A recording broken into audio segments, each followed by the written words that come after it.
When a narcissist thinks you can't be swayed easily, this is how they employ their tactics. People who are narcissists tend to be extremely envious and upset over little matters. They're incapable of displaying genuine, pleasant emotions, and they're quite ashamed of themselves. Hence, they'll act out frequently, especially after they have you on their web. They only take everything from you and never provide anything in return. Most likely, you're a giver who can't stop giving, since it is in your nature to do so. I am aware that narcissists can detect altruism or empathy from great distances. Nevertheless, what would a narcissist do if they realize you were difficult to control? Do you believe that they will simply give up? In today's video, we'll discuss this subject. However, I would like to begin by expressing my gratitude for watching this video.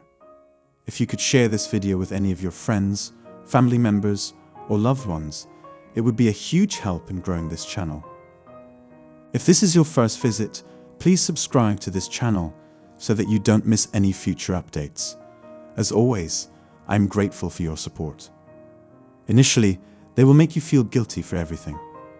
The purpose of the guilt trip is to make the target feel awful, exert control over them, and divert attention away from their behavior, which is the underlying issue. Additionally, they have committed grave wrongs against their relationships without hesitation. As though the universe had been flipped on its head, everything is not what it looks like when it comes to narcissists. The narcissist employs the guilt trip to make people feel as though they are the ones who have been harmed by your terrible behavior, while it is actually the other way around. When they fail to control, dominate, deceive, gaslight, or otherwise manipulate you, they may accuse you of manipulating them. Even worse, they're attempting to alter everyone's perception to go against you. They're attempting to invert your psychic reality by projecting their own dysfunctional and toxic behavior onto you. As a type of psychological attack, narcissists will occasionally utilize guilt tripping to play the victim.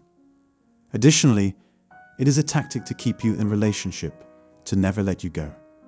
If it succeeds, you will assume all of their obligations as if nothing bad happened between you two. As a result of their use of the guilt trip, narcissists might use the fact that you have a great deal of compassion and care for others. It is intended to convince you to stop focusing on your own needs and pay attention to theirs instead.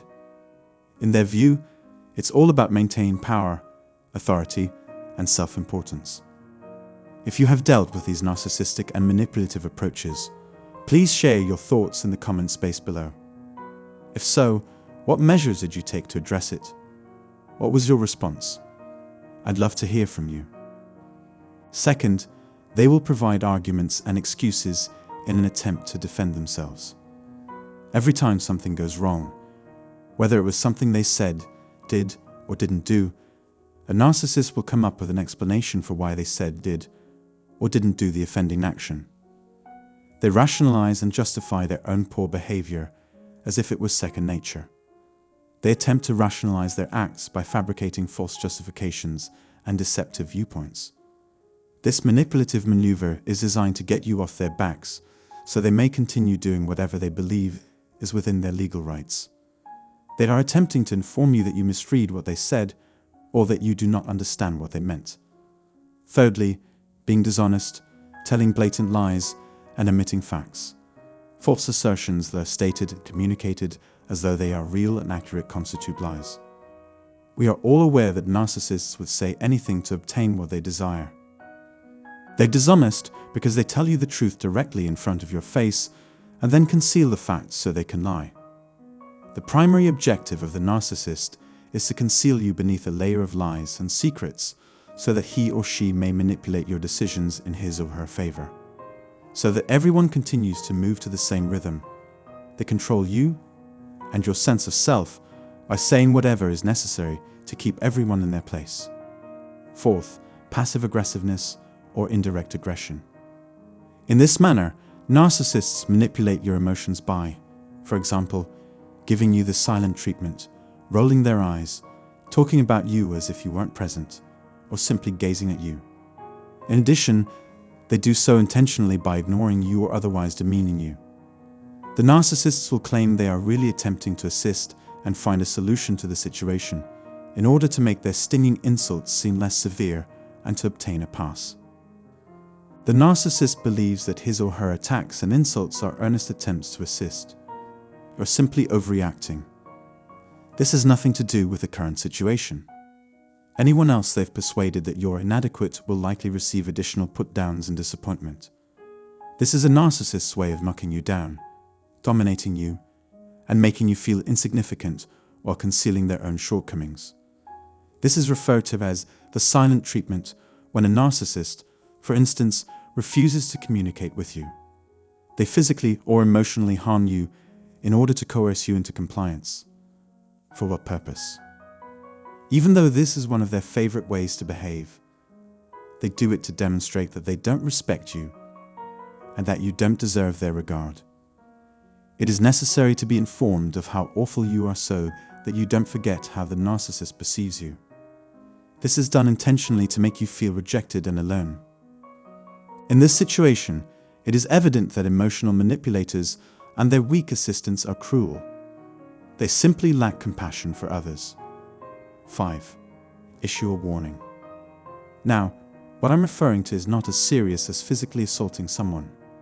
This type of behavior may be indicative of narcissistic abuse, though this is not a certainty. In contrast, psychological threats are more common than physical ones. For instance, the thought of being rejected by others can trigger the fear of being abandoned. We'd all want to feel like we belong, whether it's to a family, a partner, or a group of people who have similar interests. In actuality, threats do not change people's beliefs, a fact that narcissists fail to comprehend. Short-term, however, narcissists can have a significant impact on the behavior of those who are in their presence. The objective is to assume effective and efficient control over your actions, decisions, thoughts, and voice. If the narcissist uses this in an aggressive or violent manner, it can be used to coerce you into submission for an extended period of time. Because, of course, this makes the narcissist feel good about themselves.